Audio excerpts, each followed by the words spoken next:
وَاعْبُدُوا اللَّهَ وَلَا تُشْرِكُوا بِهِ شَيْئًا، اور عبادت کرو اللہ کی اور اس کے ساتھ کسی کو شریک نہ ٹھہراؤ۔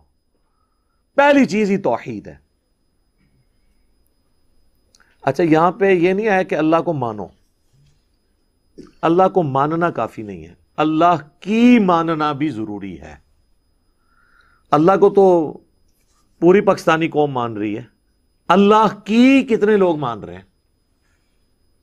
تو یہ وَاعْبُدُوا، عبادت کرنی ہے اس کی، صرف اس کو ماننا نہیں ہے، اس کی ماننی ہے۔ اور عبادت کا مطلب ہے ٹوٹل اوبیڈینس۔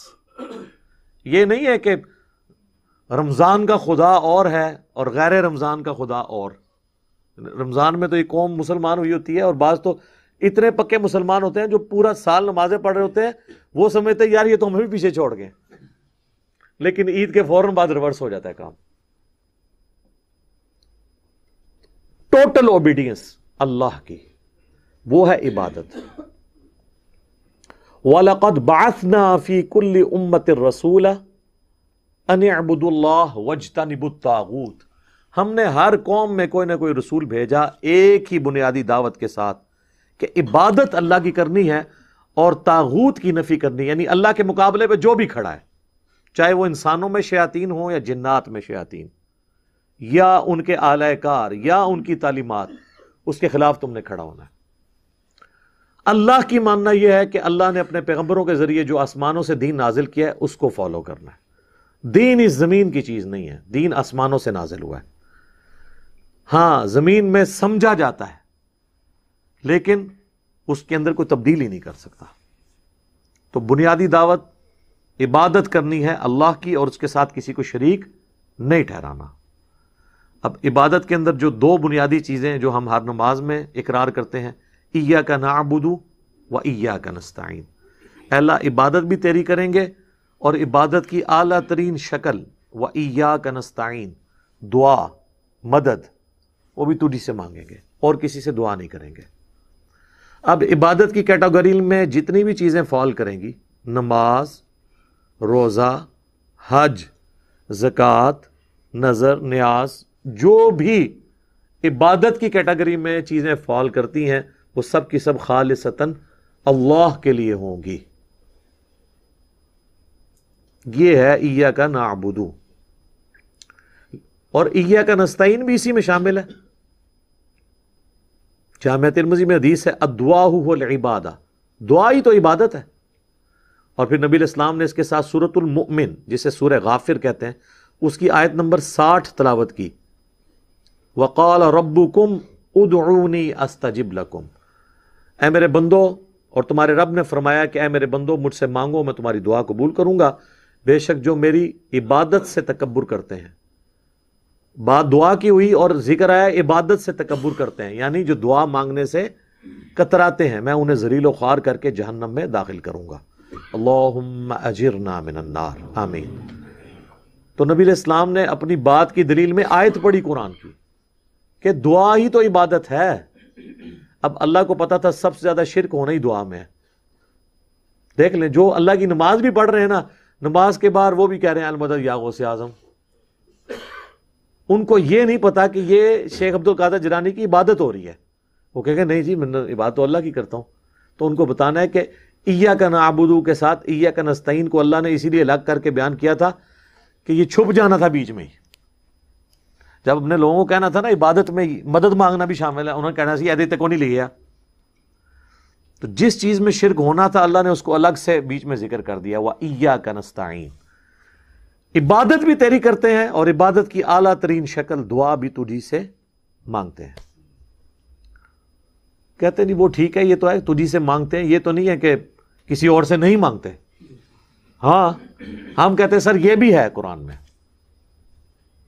اگر آپ نے پارہ نمبر 20 پڑھا ہوتا نا تو اپنا ہی ترجمہ پڑھ لیتے۔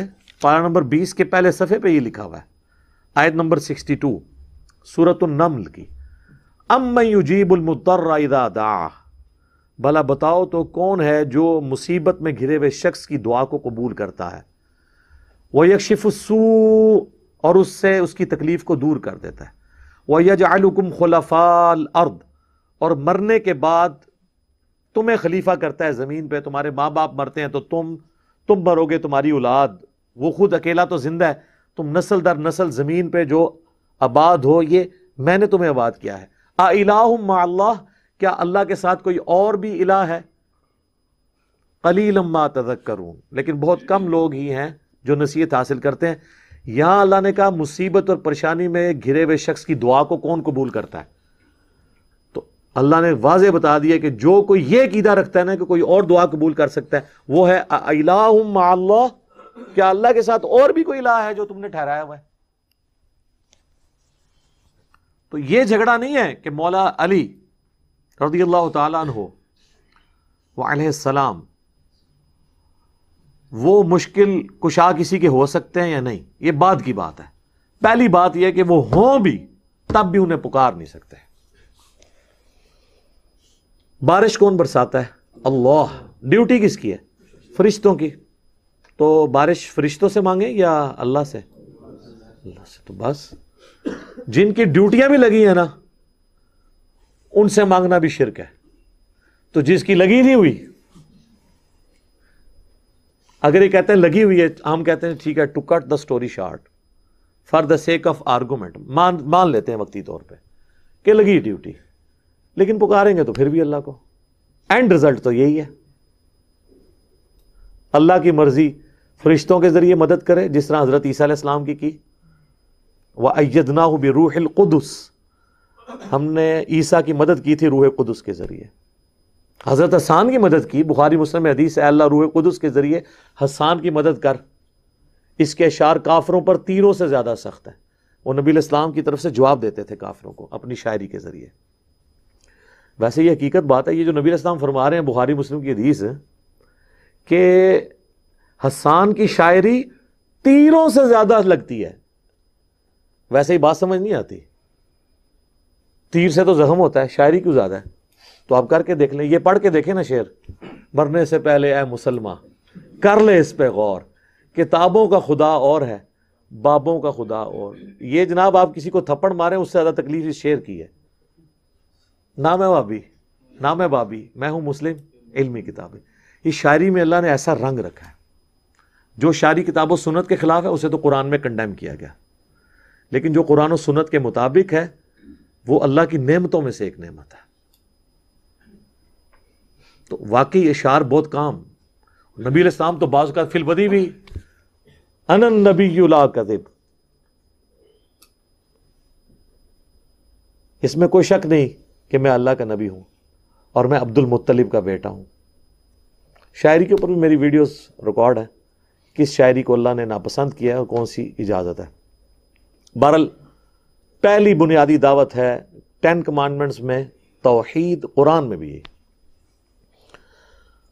اور ساتھ کہہ دیا شریک نہیں کسی کو ٹھہرانا.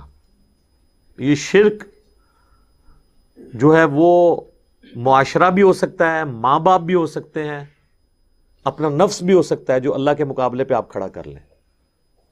تو ایک ڈیٹیل ٹاپک ہے, مسئلہ نمبر 3 میرا اس کے اوپر ریکارڈڈ ہے, وہ آپ دیکھ لیں. شرک کے حوالے سے بہت زیادہ ویڈیوز ریکارڈڈ ہے, لیکن اصل بنیادی بات لوگوں کو یہی بتانی ہے کہ نماز اللہ کی پڑھنی ہے اور دعا بھی اللہ سے مانگنی ہے, باقی ساری چیزیں چھوٹی ہیں. 11ویں بہت چھوٹی چیز ہے, کیونکہ 11ویں دینے والے کیا کہتے ہیں, اللہ کے نام کی ہے عبد القادر جیلانی کو ثواب پہنچانے کے لیے. یہ بہت چھوٹا مسئلہ ہے. بڑا مسئلہ یہ ہے کہ غیر اللہ کے نام کی نہ ہو. میت کی طرف سے کوئی صدقہ اور خیرات کر سکتا ہے, اس کے اوپر کوئی اختلاف رائے ہو سکتا ہے, لیکن یہ شرک کے لیول کی چیز نہیں ہے. لیکن اگر کوئی کہے کہ میں صدقہ اور خیرات کروں اور عبد القادر جیلانی میری مدد کریں گے, یا میں داتا دربار پہ دودھ 11ویں کے اوپر چڑھاؤں گا تو میری بھینسیں جو ہیں وہ دودھ دینا بند نہیں کریں گی, تو اب یہ سیدھا سیدھا شرک ہو جائے گا, کیونکہ عقیدہ آپ نے غلط جوڑ لیا.